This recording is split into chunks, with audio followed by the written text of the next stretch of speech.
Olá, seja bem-vindo. Este é o Sem Edição, encerrando a semana que foi curtinha, semana de carnaval. Como vai você, Carlos Grebe? Tudo bem, Silvio? Tudo bem? Rasguei a fantasia já. Ô, louco!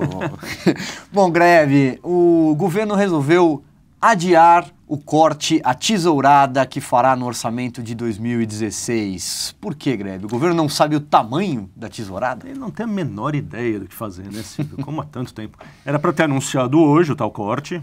Estava lá reunida a junta orçamentária, né? Tenho um certo medo de pensar de quem compõe essa junta orçamentária. Até parece que é uma coisa assim de peso, né? Mas é a Dilma, Nelson Barbosa, o Valdir Simão, Planejamento e o Jacques Wagner, da Casa Civil. Um encontro de notáveis ali. E os notáveis não chegaram a uma conclusão. Descobriram que não sabem como fazer o corte, né? Ficou para o mês que vem. Chutaram para final de março a história. E o triste dessa história é que, imediatamente, todos os analistas econômicos interpretaram da seguinte forma: já era a meta fiscal de 2016. Se eles não conseguiram chegar a uma conclusão sobre como cortar algum gasto agora, é sinal que eles já jogaram a toalha. Não será o tal 0,5% do PIB. Eles vão ser obrigados a manter isso e vão ser obrigados a reconhecer mais cedo ou mais tarde que, na verdade, de novo, teremos um rombo nas contas públicas, teremos um déficit. É claro que o governo diz que não. Eles disseram, não, a gente só adiou para pensar melhor sobre o assunto e para apresentar um pacote de medidas mais robusto, né?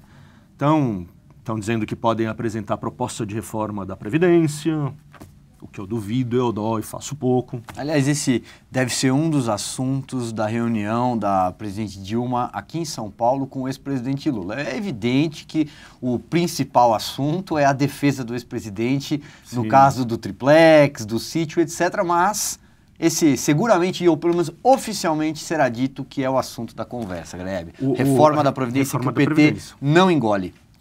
PT não engole, bases petistas não engolem, então vai ser muito difícil para uma presidente que não é popular sequer com a sua base fazer uma coisa difícil como reforma da Previdência, né? Mas enfim, eles estão dizendo que lá em março vão apresentar um monte de medidas, talvez alguma sugestão de reforma da Previdência. E daí tem as duas medidas que o Nelson Barbosa, ministro da Fazenda, já disse com todas as letras que está estudando. A saber, criação de um limite para o aumento de gastos e criação de uma banda para o déficit. Desculpe. O resultado, né? O resultado fiscal. A gente já conversou sobre a história do teto para os gastos, né? No último programa que a gente fez, mostrou que era uma ideia que não faz lá muito sentido, que enquanto eles ficam falando disso, eles ficam tramando repedaladas lá atrás da cortina, né? A pedalada, como a gente chama. Exatamente. Quanto à banda para a meta fiscal, que é um assunto que eu acho que a gente não comentou, eu só quero fazer uma observação. Você lembra o que aconteceu nos 2 últimos anos? O governo estabeleceu meta fiscal e teve que ir lá no Congresso, no final do ano, explicar que não ia conseguir cumprir a meta e pedir, por favor, aos senhores parlamentares que autorizassem uma mudança na meta. E passou um perrengue desgraçado. Suou sangue para conseguir, principalmente em 2014. No ano passado foi um pouco mais fácil, mas principalmente em 2014, suou para conseguir a aprovação da meta, a mudança da meta. Se eles criarem uma banda, o que acontece? Automaticamente, se tiver uma retração na arrecadação de impostos, se as receitas que o governo prevê forem menores, isso aí já está meio que contemplado. E ele não vai precisar pedir nada, não vai precisar se explicar. Já ganhou uma licença prévia. Para um governo como esse, que fez tanta pedalada, que continua fazendo pedalada, que é um craque na contabilidade criativa. Na maquiagem. Na maquiagem. Tudo que você quer é aumentar as ocasiões em que esse governo tem que se explicar e não diminuir as ocasiões em que ele tem que se explicar. Por que que nós devemos dar de mão beijada ao governo Dilma, de triste memória na condução da economia, essa lambuja de poder fazer a meta fiscal oscilar ali numa banda que nós não sabemos qual é? Não, tem que pedir licença sim. Isso não faz sentido. Se fosse um governo que já mostrou que é responsável com as contas públicas, vá lá. Esse governo, para mim, não, Violão. Cada vez que você fala meta, na minha cabeça fica batendo. Não vamos colocar a meta. Depois vamos dobrar a meta. Bom, a piada à parte, o assunto é muito sério. Greve, vamos para o assunto 2 do Sem Edição. Vamos falar de Lava Jato, Justiça Eleitoral, pode ser? Sim, senhor. O vice-presidente Michel Temer apresentou a sua defesa ao Tribunal Superior Eleitoral, Graeb. Vamos lá. E, entre outras tantas coisas, né? Temer disse que a denúncia de que a chapa usou o dinheiro do Petrolão, foi financiada pelo Clube do Bilhão, disse que há um sem número de ilações decorrentes da derrota eleitoral, é um mero inconformismo, uma tentativa de trazer a Lava Jato para dentro da Corte Eleitoral. Se fosse o ex-presidente Lula dizendo isso daqui, não me estranharia, mas não, é o vice-presidente Michel Temer. Pois é, tem 4 ações correndo lá no TSE, né? Propostas pelo PSDB, a defesa foi apresentada numa dessas ações. As alegações são ou de que houve abuso de poder político e econômico, ou de que houve, qual é a expressão exata? Captação ilícita de recursos de campanha. Né? Que de fato houve. Pois é. Antes de entrar nesse mérito, queria conversar com você aqui sobre a curiosidade, né? Meados do ano passado, segundo semestre do ano passado, Michel Temer a toda operando ali em Brasília, certo? Para se qualificar como sucessor de Dilma, num eventual impeachment de Dilma. Precisamos encontrar uma fórmula, uma saída que unifique o Brasil, se apresentando, né, como... E assim, o dedinho dele assim, apontando. Sou eu. Vai ficar piscando a dizer, sou escandalozinho, né? Bom, o impeachment voltou, ficou nessa água meio parada em que ele está hoje em dia, né? E daí começa a andar a história no TSE, que não pode que pode não abater só a Dilma, mas também leva ele a reboque. Leva ele a reboque. Então o que acontece? Dilma e Temer, que continuam não sendo os melhores amigos do mundo, né? Para usar aqui de uma ironia, né? Acabam unificando seus discursos. Agora eles estão falando a mesma língua. Lá no TSE eles estão falando a mesma língua. A argumentação do Temer é exatamente a argumentação do PT. Além dessas coisas, dessas frechadas que ele deu no PSDB, dizendo que a ação não decorre de nenhum apreço pela moralidade política. Que o PSDB também foi agraciado por milhões de reais de empresas envolvidas na Lava Jato. Exatamente. A frase aqui é a seguinte: tese petista ipsis literis, né? Doação recebida e declarada de pessoa jurídica, independentemente do que diga um delator, ou seja, os caras da Lava Jato, que estão dizendo que essa grana não veio pelos dutos legítimos, né? Não é Caixa 2. O partido autor, PSDB, foi agraciado por vultuosas quantias das mesmas empresas. Ou seja, ele está dizendo, primeiro, que as doações foram legítimas, segundo, que o PSDB recebeu das mesmas empreiteiras da Lava Jato. Vamos por partes?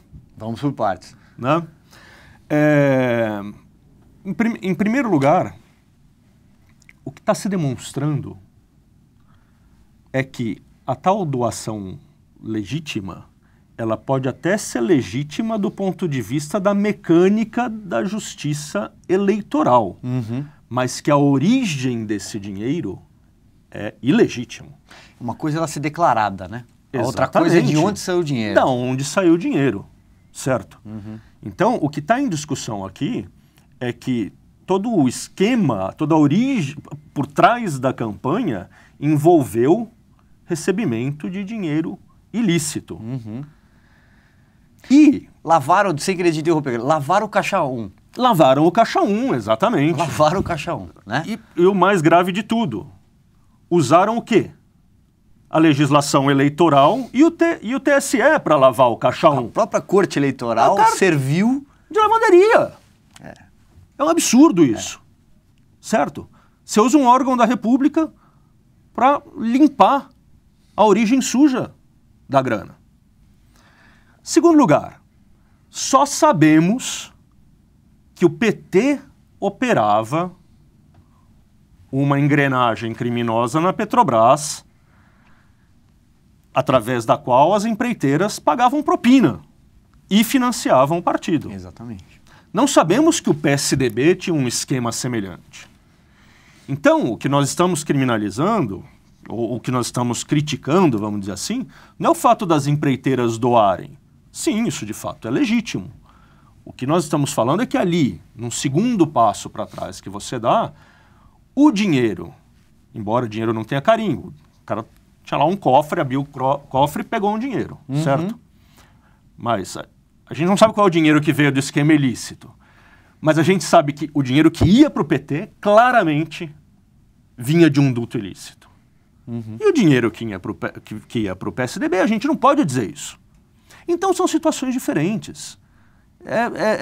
Tapar o sol com a peneira isso. Foram os delatores, delatores que disseram isso, né? Exatamente. Que verbalizaram isso que você está colocando. Não é ilação, politizar ou... Não sou eu que estou dizendo, não é você que está dizendo. Exatamente. É a apuração da Lava Jato que demonstrou isso em mais de uma instância. E tem um aspecto aí que a defesa do Michel Temer coloca, que é o seguinte, quando ele fala assim, querem trazer a Lava Jato para dentro da corte eleitoral, o que ele argumenta? Olha, matéria criminal, a origem do dinheiro, o dinheiro sujo, tem que ir lá para o Supremo, ele diz. Opa. É estranho, né, Guilherme? Estranho, porque o que nós estamos... Eu acho que essa fórmula que a gente acabou usando aqui, né, de que, no fim das contas, usaram a legislação eleitoral e o TSE como lavanderia, Perfeito. Prova que a questão é eleitoral, sim. Certo? Você usa um mecanismo que está ali para legitimar a origem ilícita do dinheiro. E esse mecanismo é a justiça eleitoral. Então não dá, pô. Certo? Tudo bem. Bom, Grebe, continuando falando de um assunto correlato. É correlato, aqui, né? É correlato, né? Vamos falar agora do João Santana, o marqueteiro de tantas campanhas vitoriosas do PT. Reportagem de Veja, edições recentes. Eu anotei aqui a data. Você tem a data? Silvio. 20 de janeiro. 20 de janeiro, duas ou três semaninhas. Super recente. A reportagem informava que o senhor João Santana, o marqueteiro estreladíssimo e vitorioso do PT, poderia ter recebido dinheiro. Há indícios de que teria recebido dinheiro do Petrolão lá no exterior. Isso. Não é isso? Aí hoje uma reportagem que inclusive cita a reportagem da de Veja, complementar, informa que a força-tarefa da Operação Lava Jato investiga se subsidiárias da Odebrecht, uma das empresas do Clube do Bilhão, né, mandaram dinheiro para o João Santana no exterior, Carlos Grebe. Exatamente.